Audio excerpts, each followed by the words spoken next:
Hey everyone, welcome to episode 270 of This is Whole Life. And it's been an odd week all around, and I'm sure if you're watching the news or even talking to friends, everyone is talking once again about really in earnest COVID and the Delta variant. And, for a lot of reasons today, we are not together in the studio. So we are back to how we did it during the height of COVID, where I'm here in the studio. Jeff and Ken are out, and they are on the phone, and we've brought them in via the technology through the phone call. And so they are here joining us. So guys, thank you so much for still being able to do it, even though it's remotely. All right. You're welcome, Randy. All right. I am pleased to report that this week, for the second week in a row, we are opening with the Velvet Sledgehammer on the show because that's Ken. He just brought it right away. There's no way we can talk about participation and not feel the pressure that comes along with it. So let's start with Ken's assessment. Early on in his message, he said, participation is a mandatory value in Christianity. And continued a little bit later with participation always costs something. Whenever you participate, it takes something from you. You have to give. And sometimes it doesn't feel like what you're getting back is meeting what's going out. And so I immediately said to myself, Randy, are there any better feel-good words that we hold dear than mandatory and have to and getting less than you give? Warm and fuzzies, anyone with those? Always here for you, Randy. Always here for you. I appreciate that in every way. I really do. The truth is the truth, whether you like it or not. Oh man! And there is the third round of the sledgehammer, folks, right there. That's why we've got Jeff on the call. He's here to make you feel better. Yeah, Jeff. For those of us that feel like, that's a little harsh. Make us feel a little bit better if you can. Well, it's always fun to try to spin things or try to make things work. But one of the things is it's just we're starting to see that it's just a good thing. I mean, people haven't been too argumentative these days about the fact that, hey, we just want to try to make everybody healthy. So we're trying anyway. We're trying anyway. I like it. Well, and we all know that these things are true, and sometimes it maybe feels like it adds a little extra weight to what we're doing. And I don't know where the line, or, not necessarily that we want to feel better or we want to feel less responsible or to not do what Jesus asked to. And we followed those initial thoughts up with, ways that we could participate. And, again, we jumped into a bunch of crowd favorites, and I love how we went through these. But financial giving, nobody saw that one coming, right? I mean, everyone was completely surprised. Volunteer with local church ministries, volunteer in the community, and think globally. Now, you had me at financial giving and think globally, but I'm wondering, this seems like a big list of responsibilities that we're taking on here. Do we take these on all at once, or do we ease into it? How do we attack this list, or how do we know which of these lists maybe are more important to start with? I think it starts with asking God what He's looking for from you. I really do. I'm not big on telling people that they need to do one of each of those or even one of any of those. It's really about where God is calling you to follow Him in your life. Okay. My only suggestion is that God probably is not asking nothing of you. So if you can't think of anything, you might need to keep asking. Gotcha. So if at first you don't hear, ask and ask again. Yeah, I think Ken brings up a good point. I don't think God says that we're here to just sit on the bench. Matter of fact, I know that's not what He says. But right. But the other side of it is what we tend to do is we tend to compare our level to somebody else's, and God. And I love what Ken had to say. I love that scripture about Peter wanting to know what John's doing, or why Jesus. And so it's a great illustration of so many times we show off or we try to compare, and God's asking us, not us to look at somebody else. So one of the things I thought about during the message this past week was, everyone has different talents. We all have different resources, whether they be personality traits, whether they be monetary, and different amounts of time to give and participate. We've talked a lot over the years on the podcast about how we are giving and how freely we can give of our time, talent, and treasure. But how do we stay united, maybe just as a church community, or even within sometimes a small group of people that, get together at church, without feeling like maybe I'm doing more than my share, or on the other side, maybe I feel bad because I look at so-and-so, I don't have the resources to pull off what they just did, no matter which one that I'm deficient of, if it's time, talent, or treasure. And so maybe we feel like we're not as united as we could be, or we feel like we're not giving enough. How do we help people see that what God's asking them is exactly what's enough? That's a good question, Randy. How do you get somebody to see that? I don't know if I have a great answer for that, so maybe I should throw it over to Jeff and see if he has a good answer for it. I think so many times it really comes down to being able to recognize God's voice in your life versus the voices that they're not really His voice. The voice of somebody who's shaming or guilting you versus what God is really asking of you. So helping people to learn that. Yeah, go ahead, Jeff. Well, I think that sometimes our identity with the responsibility, or what's in it for us, sort of plays out a little bit too big in our service. A lot of times what we tend to do is we tend to say, well, I'm overloaded, or I don't have enough, or I don't, like you said, Randy, I don't have the resources that person does. Yeah. But a lot of times God may be just asking us to join in what's already started, or be a part of something that's already there, where I think Ken alluded to this or said it in his message, is that sometimes it's just asking us to follow.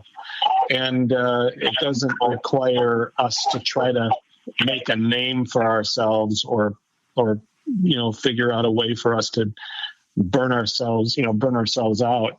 Yeah. So I do think that God is very, very He's very open to not just keep us, and I don't want to say he's here to keep us busy. No, that's not the issue. The issue is I think he's here because He has given us the resources. And when He asks us, I don't think he puts us in a situation where we're giving or doing something beyond what we're capable of doing. Yeah, no, I like that, because I think that, kind of the last part of this that really just kind of hit me with, and we've all, as Christians, have read this text before. We're familiar with it.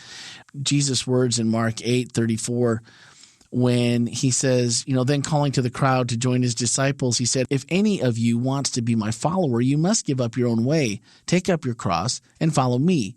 If you try to hang on to your life, you will lose it. But if you give up your life for my sake and for the sake of the good news, you will save it. And what do you benefit if you gain the whole world but lose your own soul? Is anything worth more than your soul? And, those can be, I think, very sobering words if this isn't something that somehow you and God have worked out details for you personally, because it seems like it can be very heavy. But on the flip side of it, it also makes me feel really good that God is being very direct here. So often we complain because He's not direct. He doesn't just say it's in a parable, it's in a story, it's in something that maybe it could go more than one way. And here, I just appreciated the candor with which He attacked it here, just saying, if you really do want to follow me, this is exactly what you have to do. And, by the way, if you don't, what's worth more than your eternal soul? And I really appreciated that. And I guess, I don't know what it was about the way at the point in the message where we came across that verse and the way Ken presented it, that just made me think of it that way. And I'm often just one of those people that just go, I wish it was clearer. I wish I just knew what He was asking me to do. And this makes it pretty clear. But also from someone that may be just starting this journey, that's it. I can see where it would be very daunting, or could be viewed as very daunting. Is there any way or anything we can do as a church community when we bump into people that are maybe new at this, or they haven't really thought about participation, or maybe they're just new to the whole thing, and you come across a message like this and you go, "Woo, I'm not sure if I'm cut out for this part. I like the love part. I like these other parts that sound really good. I want to be accepted. I want to be accepting." But boy, participation is a tough one.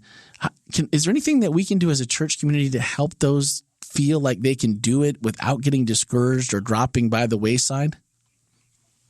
That's a really insightful question, Randy, because there are a lot of people who join different churches. And I know that we've had lots of people come into our church saying, my goodness, you have a lot of people who, it's not their job, and yet they're working like it is their job. Yeah.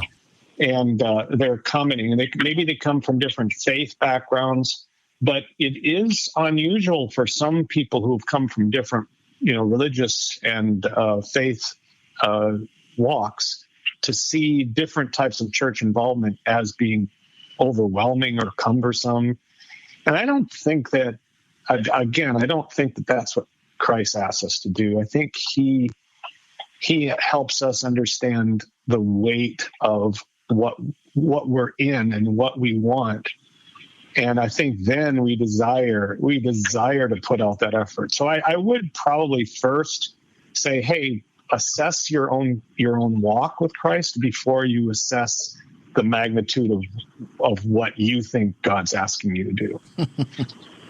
Yeah, that makes sense. I think it's always interesting that you notice that when Jesus first approaches people, he takes care of their physical needs first. Yeah. So if they aren't well, there's healing. And then after that, he extends the call to come follow me. And so I think that following is a extension of what God has already done in your life. And if you're following him, he gives you what you need to be able to. If you want to follow him, he gives you the healing in your life that you need to be able to do what he's asked you to accomplish. Now, that doesn't mean it's easy. It doesn't mean it's simple, but I do believe that God meets the mental, emotional, physical needs in our life. And then out of the fullness of what he's done, that's where the participation comes from, if you will. I like that. And I think that might be a place where, it should be comforting to think of it that way, number one. Number two, I think that if we were to, maybe that's part of us when someone's asking is, maybe it's us asking what part of you feels like maybe, I'd hate to use the word inadequate, or, what part of being in participation role at the church would, cause you to feel awkward or, just be apprehensive about it. And maybe there's a way that we can help walk through them in that journey to make sure that we're at least getting them through that part where maybe they feel a little more ready, or a little more just like, Jesus took care of their health side. And, maybe we can help take care of that side that's just nervous, or maybe they're, extreme introvert or something like that we can help them along with. That would maybe be a good starting point anyway. And I did always appreciate, Jeff, when we first came to Forest Lake, when we first came to Florida Hospital Church, it's been over 5 years already. And we did new member orientation. And, I remember thinking that I've never been to a church that actually set participation expectations as part of joining the church. And, I know there was people that day, it was very uncomfortable in the room. And I don't know what that tension is, but maybe it's because maybe everyone else was like me and went, oh, I didn't know there was going to be like we had to agree to actually do something. We can't just, we're expected to do more than just, put our backsides in a chair or in a pew for a couple hours every week. But to me, it was very uncomfortable. But Heather and I looked at each other, and we were sitting. The way the seating was, we were kind of sitting apart, but we could see each other. And when you laid out that portion of it, we were pretty excited.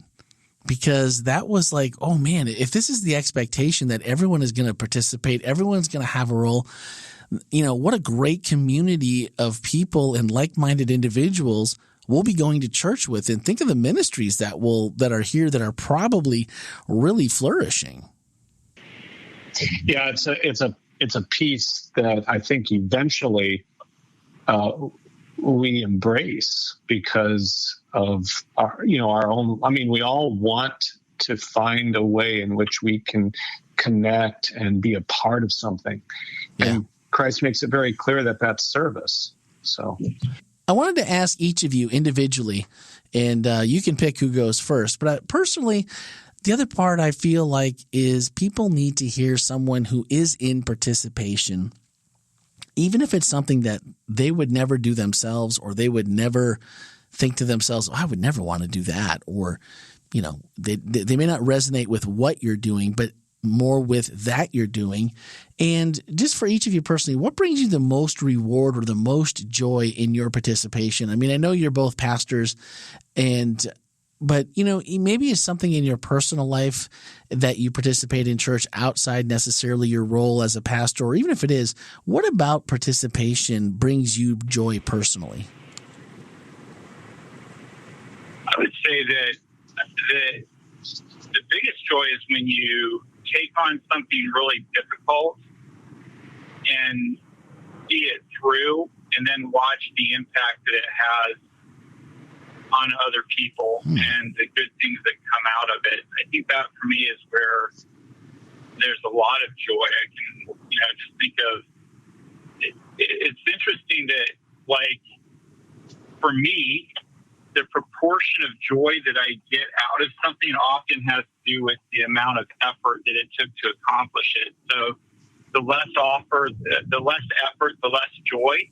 Gotcha. And the more effort, the greater the joy that I kind of feel out of that. That if I don't give much, I don't feel like I get much out of it. But when I really, if you're working with a really difficult person who's just not really easy to work with, and then you finally start seeing them make some progression in their life, there's a lot of pain involved to get there. But at the end, you feel like, wow, that was really something. Whereas when you're working with somebody who's super easy to work with and they make some progress, you think, well, I mean, you're glad for it. It's all good, but there's just a difference in the amount of effort that you put into something. And I think sometimes we cheat ourselves out of the richness that God wants to gift us with, because we're not willing to try to do hard things and maybe, dare I say, suffer a little to get something better out of it.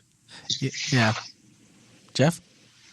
Yeah, I'm actually right along with the same kind of vein, but with whenever something has been done, or service, and especially when I consider service, kingdom service, I guess is the best way of saying it, but okay, it's always relational.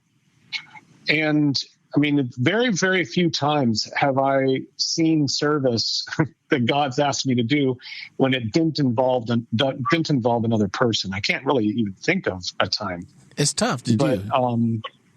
Yeah, but as a result of it, the relationship grows, and so there's this almost innate memory that takes place in that relationship, where the person that you're serving with or serving for or serving alongside of, there's just a growth, a real spiritual maturity, but also a relational growth that takes place. And I love that. I love the fact that I've got a different relationship now with the person that I served with or alongside of or for.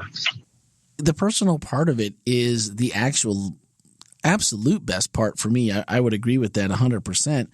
And, I enjoy just this part where we get to have a conversation every week and we invite others into that conversation. And then when we hear from people outside of the room and from different people that are listening, giving their feedback this week, we were at the church. Today's Tuesday as we are recording, and on Monday night we recorded some music videos for Richard and at the church. And Gerald was there.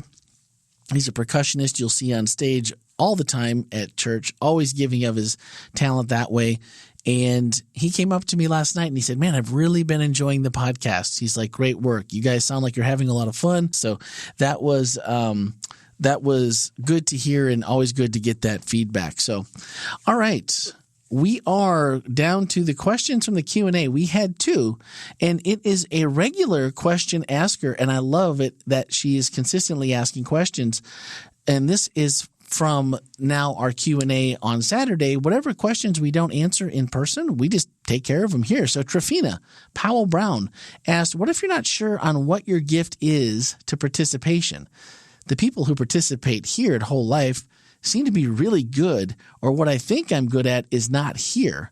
And she gave an example and said, I'd love to help by helping out in a prayer team. I've done it before, but I don't see a prayer team here. So what do we tell people if we're not sure what our gift is, or if there's maybe a need for that gift at our church because it's maybe not a visible need? I guess I'd start off by saying that that Jeff has some wonderful tools for kind of taking and studying what your spiritual gifts may be. And I think that you can sit down with other people and ask them, hey, what do you see me being good at? Where do you think I can fit in? Mm-hmm. And I also think that the passionate areas that God gives us tell us a little bit of what he might be wanting us to do, which kind of runs into the other question. I think that for a long time as a pastor, one of my mottos has been that if we don't have a ministry, it's because it's not the pastoral staff necessarily their job to make that ministry happen, but that if God places a ministry on somebody's heart, it's our responsibility to help, resource, and see how we can help that person with that ministry. So going to the example of a prayer ministry, there are some prayer things that are happening in our church, but, if Trafina, if you're listening, you hear this, you feel like there's a burden, there's something that you're not seeing done, man, we'd love to talk to you about it. I'd like to see how we can resource you and help you make that a reality at Whole Life Church. Yeah, no, that's awesome. I love the empowering and making sure that you don't always know. Well, you don't know what you don't know. That's obvious, but you don't always look at things and see where there might be a hole or a little piece that someone else might have a talent for that just makes even what you're doing that much richer. And who doesn't want that to be a part of our church community? So I love that answer. All right. Well, this week, one of our Whole Life reflections, we didn't really have one, and it didn't ask us anything, but rather it provided us a challenge. And it's been an interesting challenge, and I'm a little grumpy, Ken. Because today is your day without coffee. I've been drinking this giant, really tasty glass of ice water all day. And it does have my vitamin C, which does boost my immune system, trying to stay healthy here during COVID. But ice water and coffee are not the same. And I'm just saying, you're not going to hear this if you're listening until Wednesday. But it's not too late to do the challenge. The challenge every day is very simple. And the texts that they send you can, and if you swipe up in today's show notes, all you have to do is follow some simple instructions using your texting app, and you can be included in this World Vision Whole Life Challenge. And it's, the first day was, what were we not supposed to do? Oh, skip lunch. That was yesterday. Today is drink only water. And they send you these little videos from different places that they serve and people who we all know there are underserved people in our planet, in our own country, but all over the world that, a clean glass of water is a huge deal. And so it's been very powerful to go through this as a family. So I haven't cheated, no coffee, only water. Any of you that know me, that's a big deal. And tonight's edit night, so I don't know what I'm going to do. I may have to have my oldest stay up and just continually poke me while I finish everything. I'm not really sure how we're going to get through this, but we're going to give it a try anyway. But swipe up in today's show notes, take the challenge, and join on Wednesday. That'd be great. And we would love for you to all, if you missed it somehow on Sabbath, that you would just come in and join that challenge with us and let us know how it's affected you, because it's just even the littlest things. You make this realization, you look at their life and you look at your life and you're like, man, I am so blessed. I really do need to participate because I need to give something back because, man, we have it so good and we often forget that. All right. If there's anything else that's on your mind, this was the final message in our series on our values. And so I'm just going to throw this out there to you. I've had a lot of people interacting with me in the lobby at church, and you guys have been sending in emails and text messages. And so as we wrap up this series on values, I want to know what maybe stood out to you, what maybe caused you to pause and maybe reflect or to even change course on something, anything that we missed saying that you felt like, I hear this value, but I didn't hear this, or I heard this and it was so good that this is now, I wrote it down, it's on my mirror or it's in my car, or just thank you for doing this, whatever, anything that came through this series of messages, because I think we will all lean on these as a church family for the next, who knows, decade or more as we continue on as a church family. And so we will also be putting this together as a collection in our hosting platform, and that link will be going out on Twitter coming up this week. And so if you would like to share this entire series, we've got some friends that are church shopping right now. You guys, if you're listening, I won't call you out by name because I don't want to make you uncomfortable, but we got to hang out at the beach this week. We've seen after church, and they've been coming for a couple of weeks, and they're liking what they're seeing. They like what they hear, and we really want them to become part of our Whole Life Church family. And so if anyone you know that might be on the fence looking for a church family, you'd be able to send them the whole list of podcasts and the whole list on Speaking of Grace of each of those messages. There'll be collections in both this week, and they will both be going out on Twitter. If you don't have Twitter, I'll send them over to Phil, and maybe we can put them on Facebook and Instagram as well, just to make sure that they're out there. All right. Our final thoughts are from the closing to Ken's message. He said, the reward is to see people there in heaven who we had a small part in helping them on their journey with Jesus, and that's why participation is an important part of our church family. That's a little Randy paraphrase of a couple sentences, but oh man, those two, that's the reward, is just to see people come to Jesus, and for any little bit we get to plan that. How awesome is that? And we have a really cool announcement for this coming week. It's going to be called Chosen for This Moment. We have a guest speaker. Why do we have a guest speaker, Ken? Well, we have a guest speaker because we have a really amazing presentation coming to us from World Vision and one of their representatives who's actually no stranger to our church. He's a great guy. He has been a Seventh-day Adventist pastor, and he's now working with World Vision. His name is Bernie Anderson. He's going to be talking to us about this really amazing project that they're working on right now, and I could not be more excited about this. It's going to be really incredible. You definitely want to be a part of this Sabbath, whether you're viewing it live online or whether you are at church in person. You don't want to miss this one. It's going to be good. And we're actually kind of doing he's doing kind of the sermon, but we're kind of co-preaching together. So we both have a part we're playing. Oh, okay. That's excellent. Well, I can tell you, if you've never heard Bernie preach, you're in for a treat. He's just one of those people who is just down to earth, and he's funny and he's sincere. And I call him friend. He was at Forest Lake Church, our former church, for years, and got to work with him a lot hand in hand. And I really do appreciate Bernie's ministry, his family, great group of people. So that'll be really cool. And then he's already agreed that he will be with us next week on the podcast. So I don't even know what's happening. Ken knows. He hasn't said anything to me. I don't know what's going to happen, but I'm pretty excited, because if Ken's excited, I'm excited.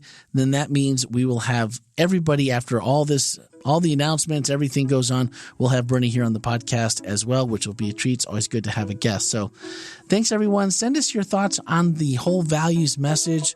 You can send it at 407-965-1607, email podcast@wholelife.church, text, voicemail, whatever works best for you.